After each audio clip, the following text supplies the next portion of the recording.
فرضی مسائل پر کرتے ہیں.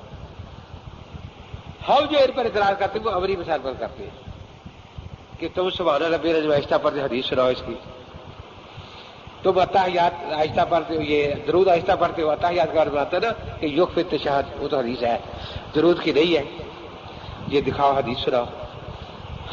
ہم کہتے ہیں کہ جن مسائل پر تمہارا عمل ہے وہ حدیث میں نہیں تو جھوٹے اہل حدیث ہو.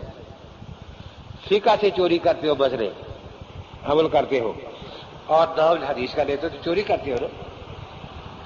تو اب ان کا طریقہ یہ ہوتا ہے کہ ایسے مسائل پر اعتراض کرتے ہیں جو فرضی مسئلے عمل کے لیے ہے ہی نہیں چلے. اس لیے جب بھی فقہ کے کسی مسئلے پر کوئی غیر مکلف کسی کتاب میں اعتراض دیکھو یا زبان سے سنو تو پہلے یہ اس سے پوچھو کہ اس پر حنفیوں کا عمل ہے ہر جگہ. اگر عمل ہے اور فتویٰ ہے تو وہ مذہب حنفی ہے. مذہب راستہ ہوتا ہے.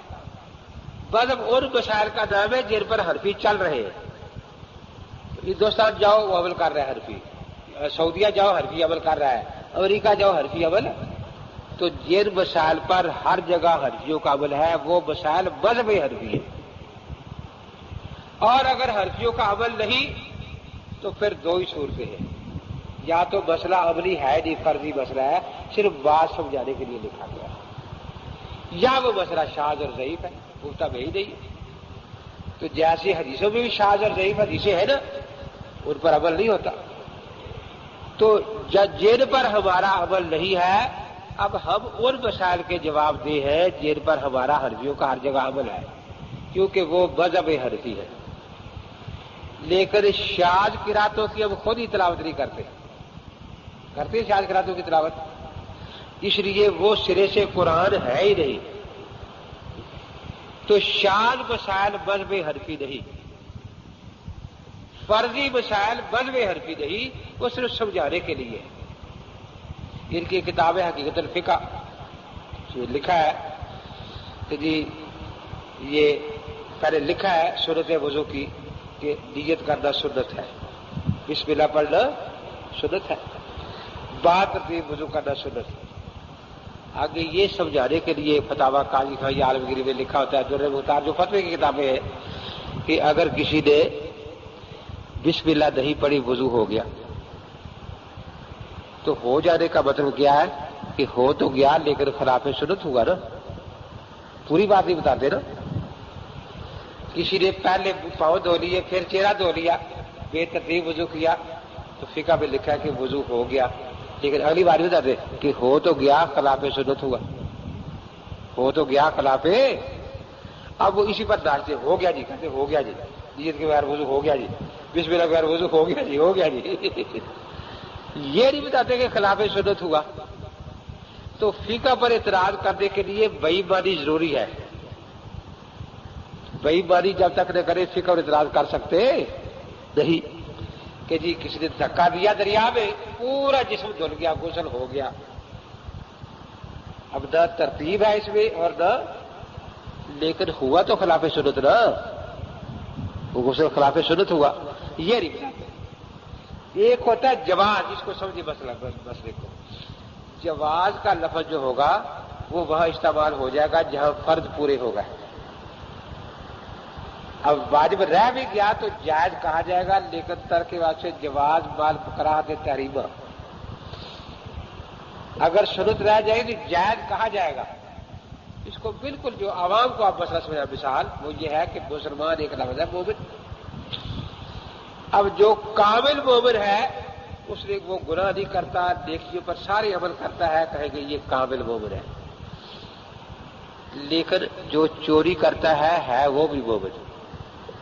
کہیں گے مومن تو ہے، مومن کی نفی نہیں کریں گے لیکن گنہگار فاسق ہے. زنا کرتا ہے مومن ہی. تو جیسے ہر مسلمان کامل مومن نہیں ہے اس میں ناقص مومن ہی تو ہے نا. تو ہر نماز جو ہے اس کے لیے بتانا پڑتا ہے فقہا کو کہ یوں نماز پڑھو گے یہ کامل ہوگی، سارے فرائض ادا کر لیے، سارے واجبات ادا کر لیے، سنتیں ادا کر لی، مستحبات ادا کر لیے. اگر اس میں سے یوں واجب رہ جائے گا نماز کا فرض ادا ہو گیا، نماز کا لفظ پر آ جائے گا کیونکہ فرض پورے ہو گئے، لیکن ترک واجب سے مکروہ تحریمی ہوگی. اور واجب الادا ہوگی، یعنی اس کا دہرانا فرض نہیں، فرض رہے گا تو دہرانا فرض ہوگا نا، اب اس کا اعادہ واجب ہوگا کیونکہ واجب رہ گیا، سنت رہ گئی تو نماز پر لفظ آ جائے گا کیونکہ فرض واجب ادا ہو گئے ہیں، لیکن ساتھ سنت جو چھوڑی گئی مکروہ تحریمی ہوگی نماز، تو اس لیے جواز کا یہ لفظ اٹھا لیتے ہیں وہاں سے، حالانکہ جواز کا لفظ مال کراہت بھی ہوتا ہے، کراہت تحریمہ بھی، مال کراہت تجزیہ بھی ہوتا ہے، جیسے مؤمن کا یہ مؤمن ہے جی چوری کرتا ہے، یہ مؤمن ہے جی زنا کرتا ہے، تو مومن تو ہے، ہم اسے مومن کہتے ہیں، لا تو کفر بے ذنب، لیکن گناہ گار مومن ہے نا۔ اب وہ سارے اعتراض یہ کرتے ہیں یہ بے ترتیب وضو کیا ہو گیا، یہ نہیں کہ وہاں لکھا خلاف سنت ہوا، یہ پوری بات بتایا تو پھر تو کوئی اعتراض ہی نہیں ہے نا، کیونکہ پھر ان کو کہنا پڑے گا کہ اچھا تو فرض کہتا ہے، تو فرض دکھا دیا جسے مان لے کہ وہ مسئلہ غلط ہے۔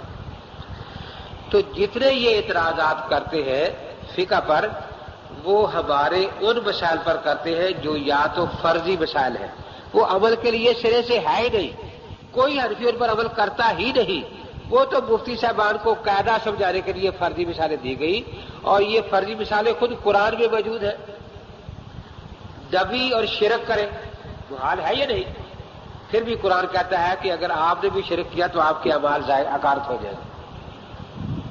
ایک محال کو فرض کر کے شرک کی برائی بیان کر دی تھی نا، دو خدا ہونے محال ہے، لو کان فیہ آلہۃ الا اللہ فسدتا، خدا کا بیٹا ہونا محال ہے، بلکہ خدا کہنا کہ خدا کا بیٹا ہے، اس کو اللہ کے نبی نے گالی ہے، گالی ہے، لیکن پھر بھی فرض کر اگر خدا کا کوئی بیٹا ہوتا تو سب سے پہلے اس کی بات کرتا، تو فرضی مسائل حضرت نے فرمایا جس نے لا الہ الا اللہ کہا وہ جنتی ہے، اب وہ ذرا حیران ہوئے، ارجنا بعید اشارہ کا، فرمایا ارجنا بعید اشارہ کا، اب اس کا مطلب یہ نہیں کہ جب تک زنا نہ کرے آدمی مومن ہے ہی نہیں، کلمہ گو ہے ہی نہیں جب تک چوری نہ کرے وہ کلمہ گو ہے ہی نہیں، تو یہ مطلب نہیں کہ بسم اللہ جب تک نہ پڑھے گا تو حرفی نہیں ہے، بسم اللہ کو غیر وضو کے لیے نہیں ہے، اس کے درجات ہیں، اس لیے جتنے بھی فقہ پر اعتراض ہے تو جب یہ اعتراض کرے آپ فوراً جواب نہ دیں، جیسے ہوتا ہے کہ باپ کی تعبیر نے بتایا تھا، آپ یہ کہیں کہ یہ مسئلہ کس آیت سے خلاف ہے، مسئلہ بھی پورا لکھو، آگے آیت سے پھر ہم تحقیق کریں گے، کیونکہ مسئلہ تو خدا قرآن کے کہنے سے غلط ہوگا، ان کے کہنے سے غلط نہیں ہوگا، حدیث سے غلط ہوگا، ان کے کہنے سے غلط نہیں ہوگا، ان کو بھیج دو واپس کہ یہ مسئلہ اگر آپ کے خیال میں غلط ہے تو آپ لکھیں کہ کس آیت کے خلاف ہے، پھر ہم تحقیق کریں گے کس حدیث کے خلاف ہے۔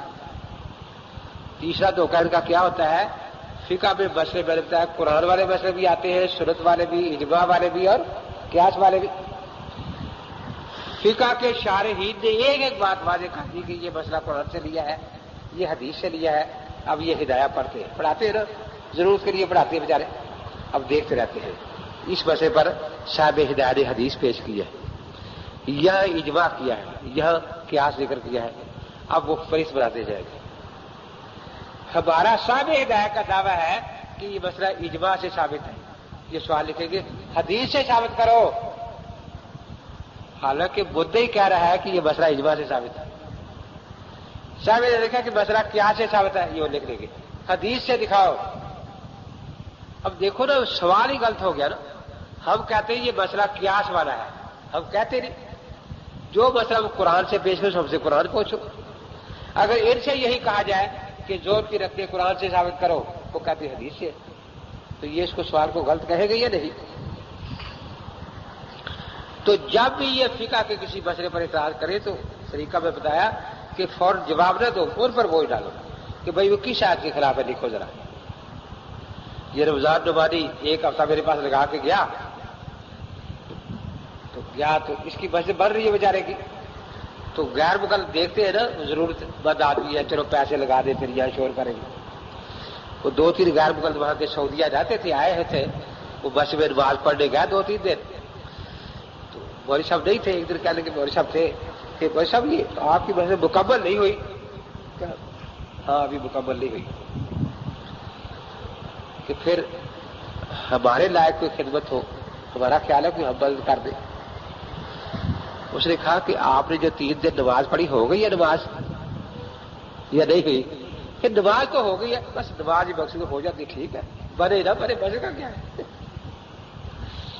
کہ نہیں آپ ہمارا سوچ تھا کہ ہمارے لائق کی خدمت ہو تو وہ فرمایا کہ ہاں آپ کے لائق خدمت ہے کیا کہ آپ یہاں نماز نہ پڑھ لیا کریں کہیں اور پڑھ لیا کریں، ہمارے لڑکے خراب ہو گئے کام کا۔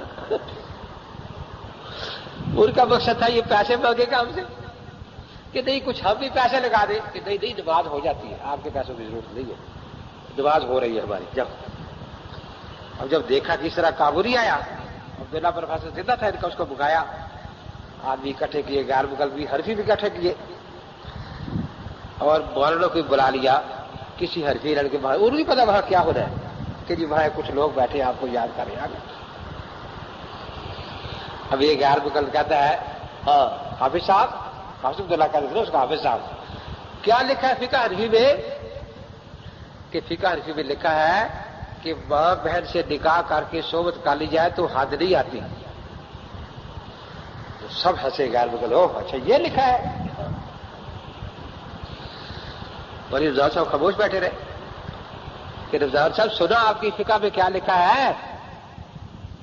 میں نے سنا نہیں کیا لکھا ہے، پھر سنا دو، پھر سنایا، اب سن لیا کہ ہاں سن لیا، یہ لکھا ہے آپ کی فقہ میں۔ اب یہاں میں سمجھا کے بھیجا تھا کہ خود جواب جلدی نہیں دے رہا۔ اچھا یہ فقہ حنفی میں لکھا ہے؟ ہاں ہاں فقہ حنفی میں لکھا ہے۔ اچھا اگر یہی صورت پیش آ جائے تو حدیث میں کیا مسئلہ ہے وہ بتا دیں، وہ مان لیں گے، فقہ ہم بعد میں مانتے حدیث کی۔ یہی صورت اگر پیش آ جائے تو حدیث میں مسئلہ کیا ہے وہ ہمیں دے دے، کیونکہ ہم تو فقہ کا مسئلہ مانتے ہیں جب حدیث میں نہ ملے۔ آپ یہ ضرورت حدیث سے پوری کر دیں، ہم یہ بھی میں دیکھ دوں گا مسئلہ حدیث ہے، سناؤ حدیث۔ اب وہ سنائے نا وہی صاحب، حافظ صاحب حدیث سناؤ کہ حدیث میں ایسے مسئلے نہیں ہوتے۔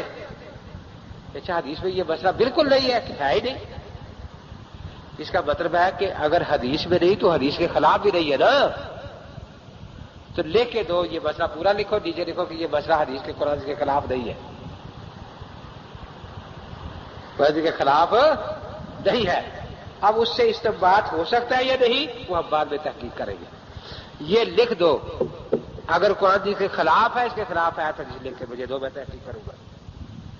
اگر قرآن کے خلاف نہیں ہے تو لکھ کے دو کہ قرآن کے خلاف نہیں ہے یہ مسئلہ۔ دیکھو یہ بات اس کے لیے بہت تھی کہ نہیں وہ نہیں کا کیا مطلب؟ یہاں کسی نے اس مسئلہ عمل کیا، تو نے وہاں سے نکاح کے تجھے ضرورت پڑی ہوگی نا مسئلے کی، کسی حرفی نے اس پر عمل نہیں کیا۔ جو بھی کوئی عربی بیٹھا ہے کسی نے بہن سے نکاح کیا جس کو میں سمجھنے کی ضرورت پڑی کبھی اس کو، یہ کسی غیر مقلد نہیں کیا ہوگا نا۔ ہاں نہیں بس بھائی بس شرارت نہیں کری، بھائی شرارت تو نے کی ہے، اب شرارت کا مزہ دکھانا ہے تجھے۔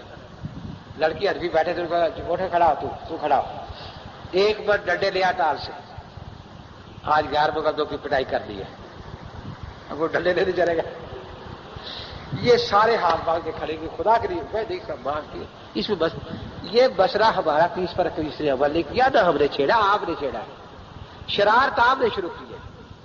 آج شرارت کا مزہ چکھنا پڑے گا۔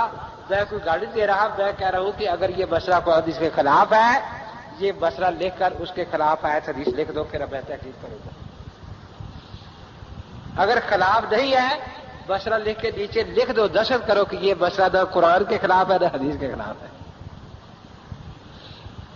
آخر جناب وہ رونے لگا، اس نے کہا کہ میں زندگی بھر وہ سر کیا نہیں ہوں گا، آپ میری جان چھوڑ۔ اب دیکھو نا ایک ہی دفعہ ایسا کرنے سے آئندہ سب کو کان ہوگا نا، پھر وہ بکواس کریں گے نہیں۔ آپ کہتے تھا جی ہم جاتے داغستان والوں کو دیتے ہیں، وہ جو آپ تلاش کریں گے وہ آپ ایک کا وہ 10 اور دے دیتے ہیں آپ کو، کیونکہ ان کا مسئلہ شرارت کرنا ہے نا۔ آپ ان سے طریقہ یہی رکھے کہ جی یہ مسئلہ جو آپ نے لکھا ہے یہ لکھ دس کرے، اور لکھے کہ پورا مسئلہ لکھا ہے تو دھوکہ نہیں دیا مسئلہ لکھنے میں۔ اب اگر یہ قرآن جس کے خلاف ہے تو وہ آیت اور حدیث لکھ دے، ہم جا کر پھر تحقیق کریں گے کہ کیا واقعی یہ قرآن حدیث کے خلاف ہے، اور اب یہ ابھی لکھ دیں گے کہ اگر یہ قرآن حدیث کے خلاف ہوگا تو ہم چھوڑ دیں گے، کیونکہ ہم فقہ کو قرآن حدیث کے بعد مانتے ہیں۔